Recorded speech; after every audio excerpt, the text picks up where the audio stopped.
아무튼 겨울방학 시작할 때쯤 와서 겨울방학 끝날 때까지 그때 한 6주 정도를 여기서 같이 지냈는데 일단 거기서 게임이 다 끝났어요. 6주가 다 끝나서 왔을 때 이미 저희 아이 얼굴이 어두움이 없어졌어요. 어두움이 없어졌고 그 다음에 그 6주 제 생각에는 그 6주 동안 결석은 거의 안 했던 걸로 기억을 하고 뭐 지각은 안 하진 않았는데 그래도 이제 뭐 허용 가능한 선에서 이렇게 했던 걸로 기억을 하거든요. 사실 그전에는 소위 그런 바른 생활의 기본이 시간 지켜 나가기잖아요.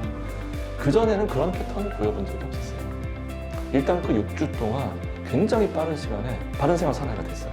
그 다음 얼굴에서 어두운 기가 싹 없어졌어요. 사실 그때 이미 사춘기가 끝난 거죠. 이 아들을 갖고 있는 아빠들한테 사춘기가 어떻게 끝났냐는 질문을 많이 받는데 저는 모르겠습니다. 저도 지금도 모르겠고 사실 누구도 모를 거라고 생각해요. 일단 그때 우연일 수도 있고 때가 됐는데 지원센터가 이제 촉매 역할을 했을 가능성이 되게 높다고 생각을 하는데 그때 그 과정에서 사춘기가 끝났어요.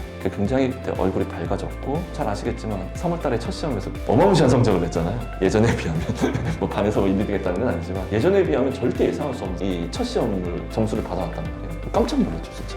깜짝 놀랐어요. 그러니까 성적은 결과적으로 나오는 거지만 우리가 본 거는 그 6주 동안에 이미 소위 변신이 돼 있었어요. 궁금해요. 사실 그 방학 생활 동안 센터에서 어떤 일이 일어났길래 우리 아이가 이렇게 바뀌었지? 라는 거에 대해서는 사실은 대표님이 잘 아시지 제가 잘 알지는 않을 것 같아요. 그래서 거기서 이미 첫 단계에서 6주에서 뭐 게임이 다 끝났다고 보고 그 다음 이제 1년 동안의 시간을 보면 계획이라는 걸 좀 할 줄 아네. 계획이라는 걸 좀 하기 시작하네. 왜냐하면 이제 고등학교를 중간에서 그만둔 과정은 그냥 뭐 굳이 설명하지 않더라도 어차피 혼자 공부해야 되는 상황에 본인을 온전하게 다 던져놓은 거잖아요. 온전하게 던져놨을 때 궁금했어요. 도대체 얘가 어떻게 공부를 하는지. 되게 궁금하고 걱정되고 했는데 계획이라는 걸 하기 시작하네. 이제까지 손 놓고 있었던 과학을 이렇게 공부할 거다. 이런 얘기를 하기 시작하는 거예요. 그 다음에 책을 사달라? 물론 이제 지원센터의 대표님이나 대장님께서 이 강좌를 들어라, 뭘 해라, 뭐 이렇게 당연히 많은 조언을 주셨을 거라고 생각해요. 그런데 엄마 아빠한테 와서 이거 하고 싶고, 이거 해야 되겠고, 이거 해야 되겠고가 이게 아닌 거예요. 대표님이 이거 하라고 했다, 이런 표현이 아니고, 대장님이 이런 거 하라고 했어, 이런 표현이 아니에요. 나 이거 하고 싶어요. 나 이거 하고 싶어요. 나 이거 해야 되겠어요. 이렇게 표현이 바뀌기 시작했어요. 그래서 이놈이 계획이라는 게 있고 생각이라는 게 좀 생기기 시작했구나. 그리고 그 1년 동안을 계속 꾸준하게 진짜 아침 일찍 나왔잖아요. 아침에 7시 조금 넘으면 나와서 밤 10시 오는 그 생활을 거의 뭐 틀어짐 없이 끊임없이 해내면서 그 과정을 해내는 걸 보고 2년 했죠. 이제 2년 동안. 그걸 보면서 사실 그 2년 동안의 과정은 그 계획을 스스로 세우고 이제 스스로 실행하는 아까 제가 말했던 그 이상적인 자기주도 학습을 완성시켜 나가는 그 단계로 보여요. 사실 반복되는 어떤 수능 전까지도 힘든 과정이 되게 많아요. 있었죠. 힘든 과정 되게 사실은 많았는데. 그 얘기도 많이 듣기도 했는데 막 좌절하고 쓰러지고 다시 일어나고 좌절하고 해야 되나 말아야 되나 뭐 이런 것들이 좀 있었는데 이제 끝나고 나서 기분이 되게 좋으니까 그 중간에 굉장히 괴로웠던 것들이 좀 잘 안 보이기 시작하네요. 그 사춘기 시절에 힘든 것이 워낙 펀치가 셌기 때문에 사실 이제 지원센터 다니면서 힘들고 했던 것들은 사실은 이제 지금 와서는 이제 크게 기억나지 않는 게 사실이긴 한데 왜냐하면 이제 마지막 그 동아줄이었잖아요. 마지막 동아줄이었기 때문에 제가 걱정하는 것들은 그런 거예요. 사실 뒤로 더 이상 후퇴해야 돼요. 여기서 멈추면 다른 선택지는 진짜 아무것도 없었거든요. 아무것도 없으니까 여기서 낙오하면 안 됐단 말이에요.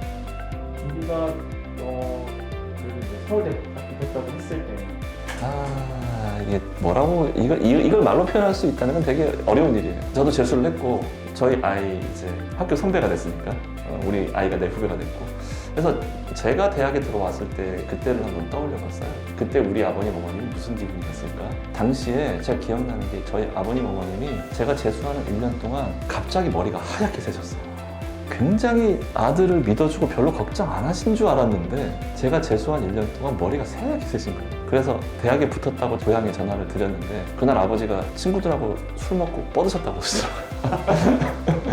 마침 그날 아마 동창회가 있으셨던 것 같아요. 그래서 계속 이게 술을 마시면서 전화 오면 그날 자기가 다 쏘고 그러니까 합격하면 다 쏘고 떨어지면 그냥 집에 간다 이런 생각을 좀 하셨던 것 같은데 그날 술 다 쏘시고 꽐라되셔가지고 집에 들어가셨다고 하시더라고요. 너무 기분이 좋으셔가지고 그 얘기를 예전에 들었거든요. 야, 우리 아버지도 저렇게 표현 안 하시는 분이 저렇게 좋아가지고 정말 이렇게 하시는데 저 진짜 이 속에서 뭐라고 말로 표현을 못 하겠나. 우린 전화로 안 받고 카톡으로 받잖아요.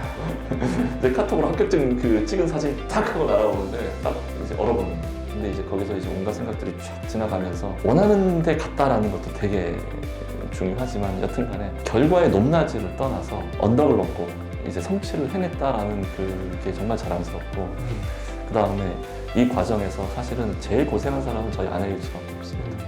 온갖 세상의 고민들을 다 짊어지고 그 다음에 우리 아이가 체력적으로 지치지 않고 정신적으로 힘들지 않도록 자기 하고 싶은 말 다 참아가면서 계속해서 뒷바라지 한다는 게 얼마나 어렵고 이 정신적으로 힘든다는 거를 뭐 제가 100%다 이해는 못하겠습니다만 전 이제 옆에서 봤으니까 아 이게 좀 진짜 힘든 일이라는 거는 이제 확실하게 제가 이해가 됐어요. 그래서 아 이제 우리 안에 고생 여기서 한번 끝났구나. 아 진짜 이 사람한테 진짜 제일 고맙다. 이 생각이 좀 더 많이 들었던 것 같아요. 더 많이 들었던 것 같아요. 되게 말로 표현하면 되게 어려운 것 같아요. 그리고 또 이런 게 있죠.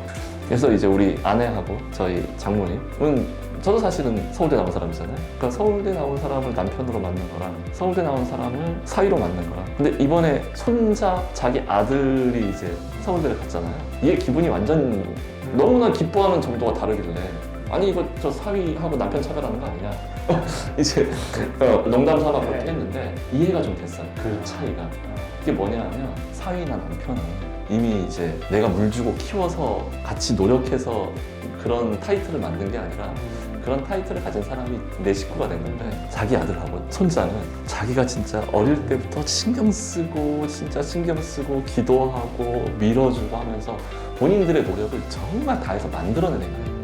그러니까 남편이 서울대 나왔다, 사위가 서울대 나왔다, 아들이 서울대 갔다, 손자가 서울대 갔다 기쁨이 100배, 1000배이더라고요. 그러니까 그만큼 이제 노력들을 많이 하셔가지고 그래서 내가 그때 같이 축하해준다고 이제 할머니가 불러서 같이 식사하고 하는데 이거 차별하는 거 아닙니까 이제 이해가 되기 시작했어요. 아 그게 이제 뒤에서 흘린 땀과 눈물이 정말 이게 대단한 거구나 이게. 사실 저희 아내는 걱정이 많은 스타일에 좀 속합니다.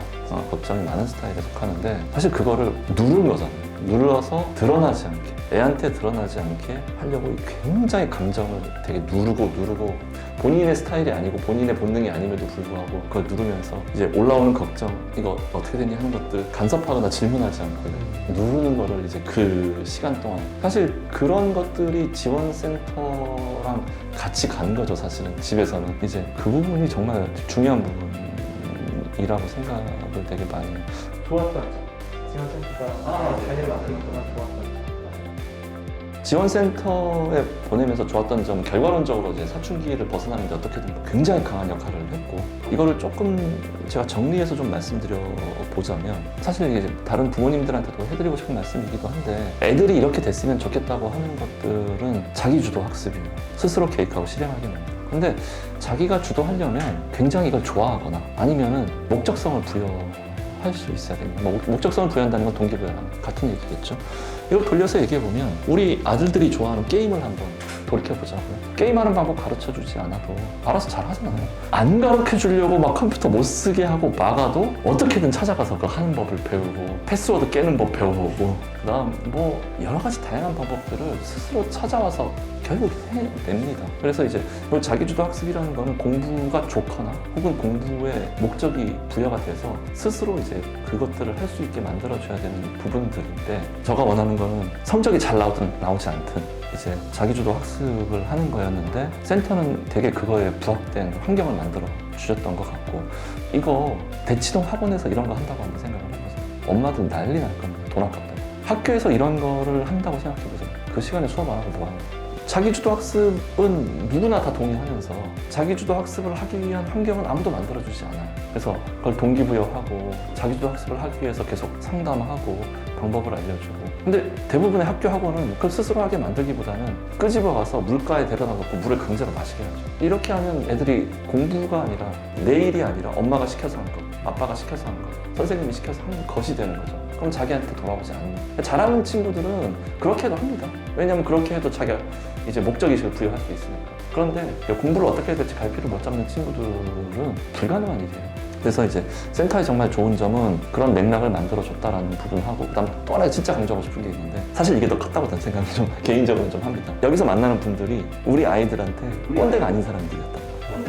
매니저분들, 그다음 대표님들. 저는 생각을 해보면 내가 중학교, 고등학교 때 나한테 제일 영향을 많이 줬던 대학교 초년 시절까지 나한테 영향을 제일 많이 줬던 사람들이 누구였냐면 형들이었어요. 형들. 한 2살, 3살, 4살, 5살 정도 2살, 3살 위에 형들이 저한테 제일 많은 영향을 줬어요. 그분들이 말하는 건 대충 다 형이 저렇게 말했어 라고 하면서 듣게 되는 메커니즘이 있는 거예요.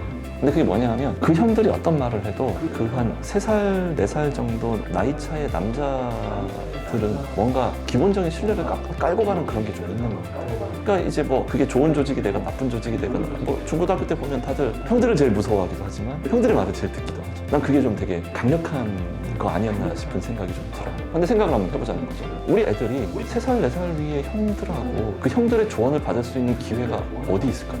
주변에 꼰대밖에 없습니다. 학원 선생님, 엄마, 아빠, 학교 선생님, 주변에 꼰대밖에 없어요. 아니, 이런 표현이 되게 좋은지 모르겠는데 그들 입장에서 볼 때 꼰대로 보이는 사람들밖에 없다는 거예요. 근데 우리는 되게 나한테 뭔가 인생의 멘토가 될 것 같은 그런 분들하고의 네트워크가 없다는 거예요. 저는 영리센터가 그걸 만들어줬다고 생각해요. 그리고 앞으로도 계속 유효할 거라고 생각해요. 여기에 제가 센터한테 굉장히 좋은 경험으로 되게 받아들였던 것 중에 하나인데 아마 이제 사춘기가 빨리 끝난 것도 그런 형들과 그다음 동병상련하는 어떤 그런 옆에 동료들과의 그런 관계에서 굉장히 마음의 안정, 그다음 믿을 수 있는 상식 있는 조언자들에 대한 어떤 편안함 뭐 이런 것들이 굉장히 섞이면서 사춘기라는 게 그렇잖아요. 주변에 이제 이 꼰대 그룹들은 나한테 기대치는 이만큼 높고 사실 나는 저거 지금 잘할 자신도 없고 뭐 이런데 그런 나의 마음은 알아주지도 않고 이만큼 높은 기대치를 가지고 너 서울에 있는 대학을 못 가네 뭐 너 그렇게 살면 대학 못 가. 굉장히 이제 소위 말하는 education by fear라고 나는 표현을 하는데 공포에 의한 교육을 하는 건데 그 되게 이제 질풍노도의 시기인 그런 청소년들한테 그런 공포에 의한 교육은 지금 돌이켜보면 저도 그랬었는데 아 그거 하면 안 되는 거라는 생각이 되게 많이 들고 우리 애들은 다 그런 환경에만 놓여 있는 것 같아요. 근데 이제 그걸 공포에 의한 교육이 아니라 신뢰할 수 있는 사람들 주변에서 정말 스스로를 알아가는 그런 공부를 할 수 있는 거 이런 환경에 우리 아이들을 좀 노출시켜줘야 된다는 생각이 되게 많이 해요. 그래서 센터는 그런 곳이 아니었냐 이런 생각을 좀 많이 합니다.